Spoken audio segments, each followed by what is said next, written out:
To sum up today's game real quick, the Mavs dropped the ball on a Luka 42 piece, and the Warriors once again proved why experience and championship pedigree are also important in this game. Mavs fucked up.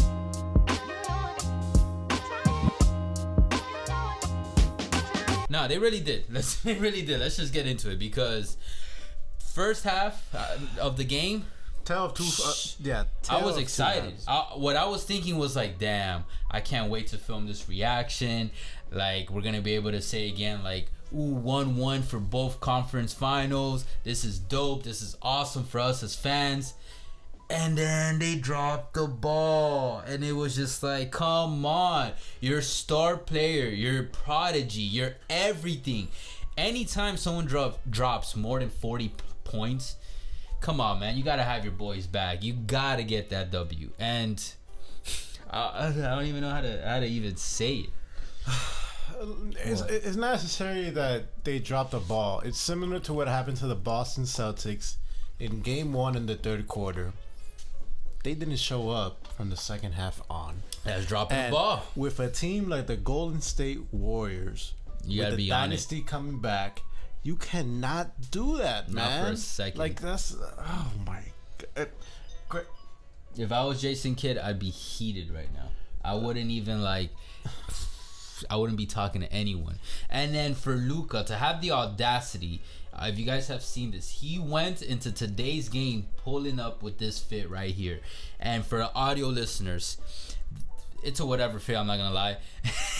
He's just wearing a regular sweatsuit, you know, hoodie, track pants, but then he got a shirt on, and he made sure to have his hoodie unzipped to display the amazing image in that shirt. And it's Devin Booker and Luka at the foul line, where Luka is looking at Devin with that, like, you know, little smirk he got going on. The Luka special. Yeah, if you guys have been keeping up with the playoffs at all, you know exactly what image I'm talking about.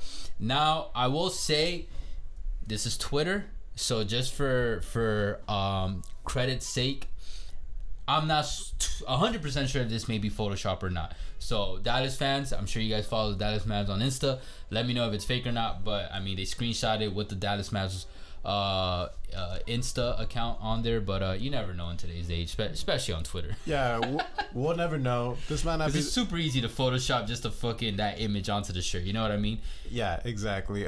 Super easy. And I got another thing easy for you guys. Might not be the smoothest transition. Actually, that one I was going to say, that was a pretty smooth transition. Let him know. See? First time for everything. Well, this is not the first time. This is Erwin's number. He's going to ask you guys to text him. He needs... Yeah, exactly. You know, I'm gonna create a GoFundMe for the Dallas Mavericks. Like Mark Cuban needs more money. It's fine. No, man. We've been doing game after game reactions for every single playoff game. You better know we're gonna do that for the remaining of the playoffs. So whether you're a Mavs fan, Golden State fan, basketball fan in general, look into us, you know, if we're doing the game reactions. We got you coming every single game right after. Make sure for the finals y'all stay tuned in, because we're going to be wilding for that. Yeah. But unfortunately, man, these conference finals have been boring as fuck. I've been a dud. This is probably the better game. I mean, probably the best game. Yeah, this is the best game out of the four. Because but that doesn't say a lot. It doesn't. The second round was exciting for like almost every single series. Like, what was it? Like 3 out of the 4 had 2-2 at the fifth game. Like that almost, and the fourth one almost had 2-2. Keep that in mind. And then here we are.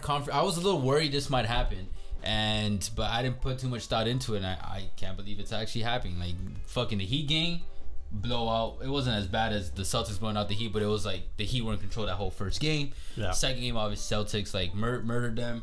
Yeah. First one, Warriors murked Dallas, and then this one, like, Golden State there was a back and forth, but yeah, by the time they took the lead, like they just ran away with it, and at no point was it too, you know, maybe in the fourth quarter, late in the fourth, I was like, too late, maybe, but not really. Like, yeah, and you just knew, like, look, this series is not over. I mean, it's over. All that Golden State did was win the first 2 home games, but like to Andrade's. Nah.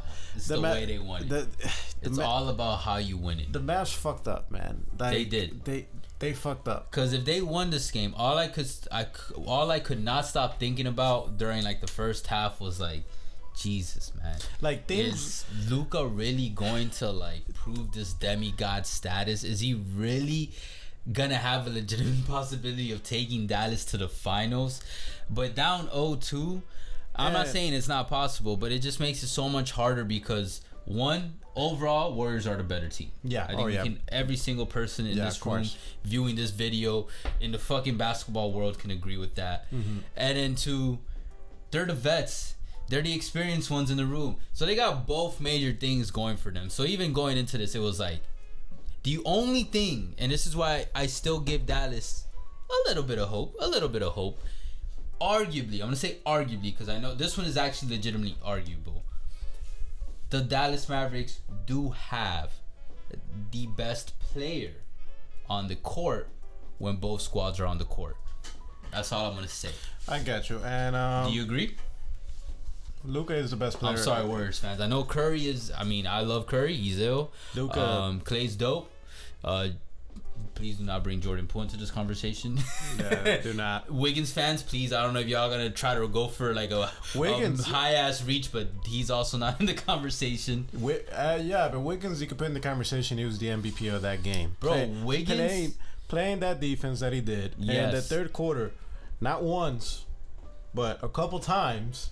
Man, that guy's made threes that freaking like help like set the momentum on the way to Golden State to help do that comeback. And shit, man, that just after like Wiggins made those threes, like it started like an avalanche. Klay Thompson, I believe he was in the 6-minute mark. He got like freed up, a fucking like dunk. And credit to Klay's looking good too, by the way. Credit to the Mavs for like the first half. They were able to take that Golden State crowd, because that Golden State crowd, man, they get loud. Colin Cowherd said they're the loudest arena in the NBA. I'm not too sure, but hey, maybe they get loud. But after that dunk from Klay Thompson, man, I'm like, oh hell no, man. I could hear from the TV. If it's that loud, I could just imagine right there. Every game has a moment, and I want to say for this game, it might have been that one. Just like yesterday's game, it was that Max Strus crossover moment that Marcus Smart did on him. Gotcha. And wonder what the next one is going to be tomorrow. And okay, to add something else of where the Mavs fucked up on the first half, man, it seemed like everything was going their way. Jalen Brunson, he was giving proving that he is the well-deserved Robin to Superman, whatever. Not Superman, man, bro. You cannot say Batman and Superman unless they're on a similar level, like Jaylen Brown and Actually, not anymore. Brown and Tatum aren't on the same similar level anymore. But I was gonna say whatever superhero you want to use, man. No, bro, they can't use any super. No, man, or else the analogy wouldn't make sense. Then they'll be like Aquaman and the Flash. Like that shit don't make sense. You know what I mean? Like they're gonna be like Ant-Man and fucking Wonder Woman. Like what? They're not even in the same universe. I don't know, man. With the whole thing with Doctor Strange opening up a fucking Pandora's box of shit. Yo, I'm gonna call this shit right now. It's got nothing to do with basketball, but at some point, take my word for it, I got no sources. His sources, trust me, bro. Trust me, bro. DC and Marvel are going to cross over within the next 5 to 10 years and milk the shit out of all this superhero momentum in film. Yeah, I can almost guarantee, especially like what he said. I think we can all agree that multiverse brings in too many possibilities. Yeah, for real. Doctor Strange is the superstar of the MCU. Let's put it that way. That's an NBA analogy. Okay. Yeah. You could do that. The other superstar died. Yeah, for real. Another thing I'll call out, I don't know if you believe this, but Iron Man is going to come back. I think the multiverse also widely opens that. Like, not even that it's going to be, it's going to happen.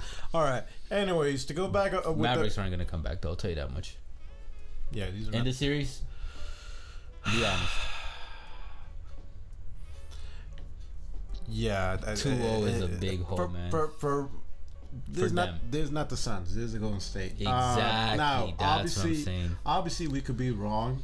For sure. But it's not looking good. And Golden State team does have a bad habit of, getting too cocky.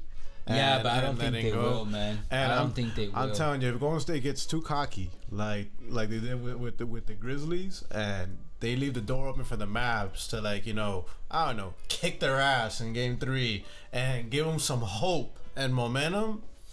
No, that's very true.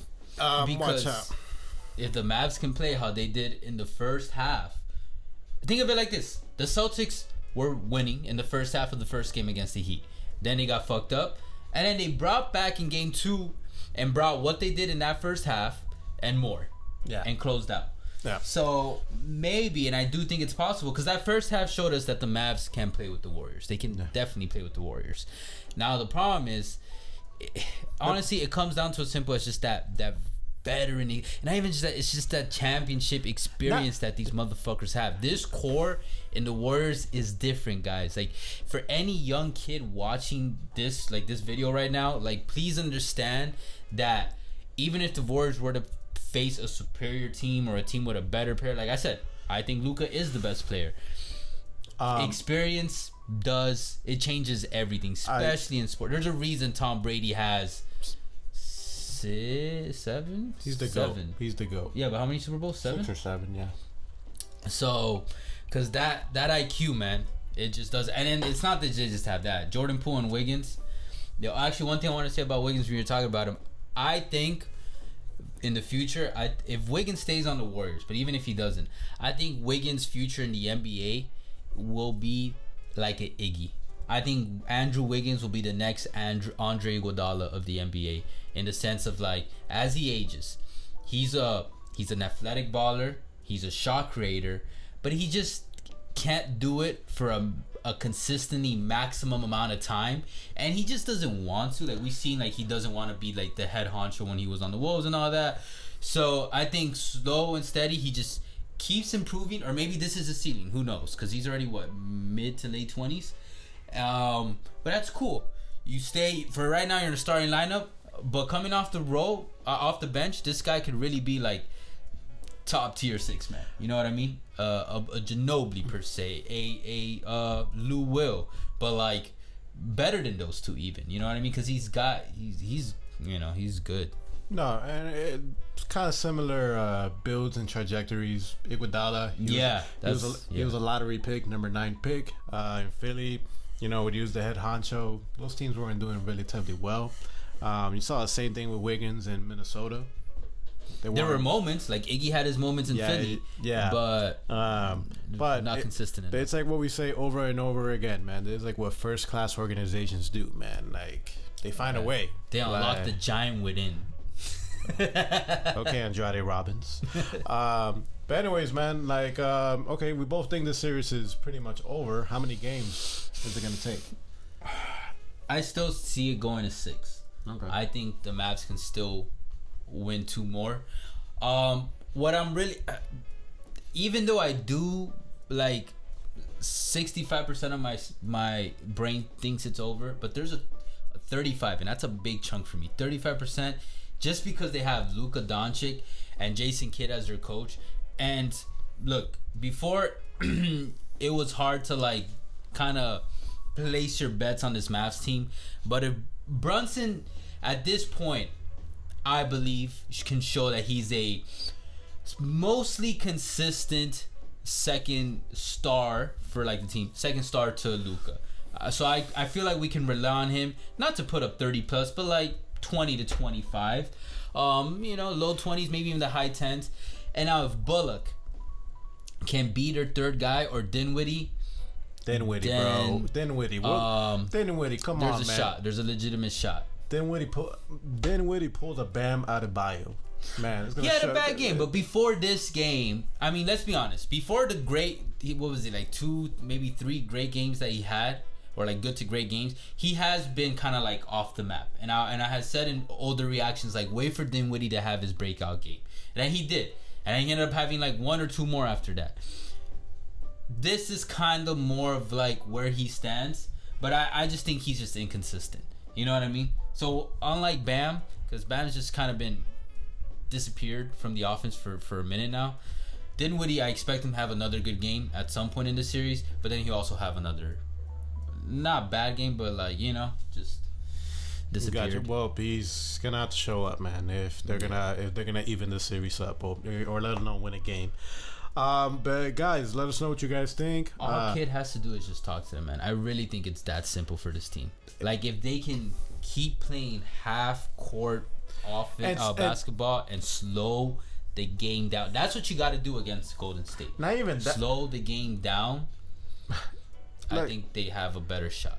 And Mavs, man, stop attacking Kevon Looney, man. Like, you guys were doing the right thing in the first half. I think you guys scored like 70 points. I gotta look at the box score, but it's like 70 points like in the first half. 72, yeah. Yeah. And then all of a sudden you're like, oh, let's attack Kevon Looney. What happened? You guys get swatted. He starts doing all. I'm like, oh, come on, man. I'm not even a Mavs fan, and I'm pissed. I'm like, no, I figured that. I'm not a Mavs fan, but I'm such a Luka fan that I'd love to see him in the finals. But okay, another positive we're gonna put on this. At least this game was not a blowout. Like Kenny for real was like talking about this, man. If I see another blowout, I'm gonna turn into a villain. Yeah. It's really boring, man. Like shit, basketball, when there's a blowout, is one of the most boring things to watch. I'm gonna be straight up with y'all. Like, unlike soccer can end 5-0, and somehow that game is still mad entertaining. Yeah. You know what I mean? I don't know what it is, but it's just like, if they keep scoring one more goal, you're like, yeah, fuck them up. Or like, if you have no team in it, you're just like, yeah, one more goal. But like basketball, it's just like the numbers just keep increasing. You're just like, all right, no effort no more. Like, they just gave up, and it's just like, oh, this is not happening. You already know how it's gonna end. Yeah. I don't know, it's just different. Hockey blowouts are the same as soccer ones too, and then football, I don't know, it's just exciting to see because you don't get too many blowouts in football either. Golf though. No, I'm just kidding. I can't say shit about cricket golf. Though. Let's expand our international and start talking about sports we have no idea about. Tennis though. For real. Anyways, Mavs fans, what do you guys think of this series? You think it's obviously you guys don't think it's over? I don't know. The objective Mavs fans. Most fans are still gonna have hope. And again, I don't blame you guys because you guys do have Luka Doncic, and you guys got this far. Yes, and you guys are playing with house money right now. You know what I mean? Like, when you're playing with house money, you got nothing to lose. So it's just like, fuck it. But like Andrea likes to say, what do you guys think your team can do better? Moving forward. Warriors Luka's fans. got to score 65. It seems like it. Warriors fans, how do you guys feel about this? What do you guys think you could do better moving forward to Game 3? Last thing I want to say, fans gonna be like, nothing. We gonna win that championship. Draymond needs to shut the fuck up, man. We didn't talk about that. He got so lucky, in my opinion, that he did not get kicked out of that game. Because early on, there was he got a double tech. That was in the first half with Bertans. He was already in foul trouble. Steph Curry was in foul trouble as well. I'm like, that double technical was bullshit though. Like, I forgot I think it was Mark Jackson, but I know Stan Van Gundy and Mark Jansen were talking a lot about how Stan was like, this is going to be a double technical. Stan Van Gundy and Reggie Miller. Was it Reggie Miller? Yeah. And then Stan Van Gundy didn't agree that it was a double technical, but he said it's going to be called as a double technical. And then I guess it was Reggie said, like, once it got called, he's like, this just goes to show, like, how soft the league has gotten. Yeah. And honestly, like, yo, Adam, bro, we've asked you a few times now, man. Like, I know you watch our videos. By the way, for those we're talking about Mr. Silver, we're just on a first name basis. Like that. It's the playoffs, man. Like, I thought we were in agreement, like fans to chairman, to commissioner, that in the playoffs we let it loose. You know, the guideline, the standard of fouling, of calling fouls. You know, it gets lifted a little higher. What the fuck? Yeah, what the fuck? What the fuck, bro? That's why we respectfully request for you to allow Udonis Haslem to go for Marcus Smart's knees for tomorrow's game, please. And what annoys me the most too with these playoffs specifically is that sometimes the refs are a little looser with the whistle, meaning that they won't blow it. Or I guess tighter with the whistle, they won't blow it. And then sometimes they're looser with it for like fouls that like you saw in another game, like, oh, a worse foul happening, or like, you know, hit and you guys didn't do nothing. Yeah. But then with this one, you guys are gonna call it like, we need consistency, not just as fans but as viewers, and it'll just help everybody. So that's probably, I mean, it's been a big problem for the NBA. Yep. Let's just fucking wrap that shit up. Anyways, guys, appreciate all the I'm gonna stop watching. Appreciate the love and the hate. You guys already know. Facebook, Twitter, TikTok, Instagram, all podcast streaming platforms. We'll catch you guys soon. For now, Take later. Care.